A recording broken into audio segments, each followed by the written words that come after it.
பாண்டியன் ஸ்டோர்ஸில் காலையில் கோமதி வெளியில் போகிறப்போ விஜிலன்ஸ் ஆஃபீஸர் எல்லோரும் பாண்டியன் வீட்டுக்கு வராங்க.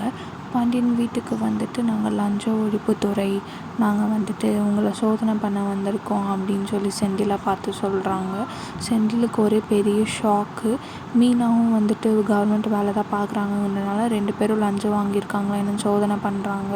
இப்போ வந்து பாண்டியன் சொல்கிறாரு, எங்கள் வீட்டில் நாங்கள் யாரும் லஞ்சம்லாம் வாங்கலை சார் அப்படின்னு சொல்லி பாண்டியன் சொல்கிறாரு. ஆனால் செந்தில் வந்து ரொம்ப பயந்து போய் நிற்கிறாரு. மீனா வந்துட்டு அவரை பார்த்து முறைக்கிறாங்க. செந்தில் மேலே ரொம்ப கோவப்படுறாங்க.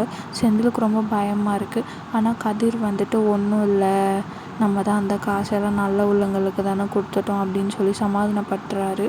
அவங்க வந்துட்டு கடையோட காசு, பாண்டியனோட கடை காசு வீட்டில் இருந்துச்சு. அதை பார்த்துட்டு இது வந்துட்டு செந்திலோட காசு தான் அப்படின்னு சொல்லி விஜிலன்ஸ் ஆஃபீஸர் சொல்கிறாங்க. நெக்ஸ்ட் என்ன நடக்குதுன்னு பார்ப்போம்.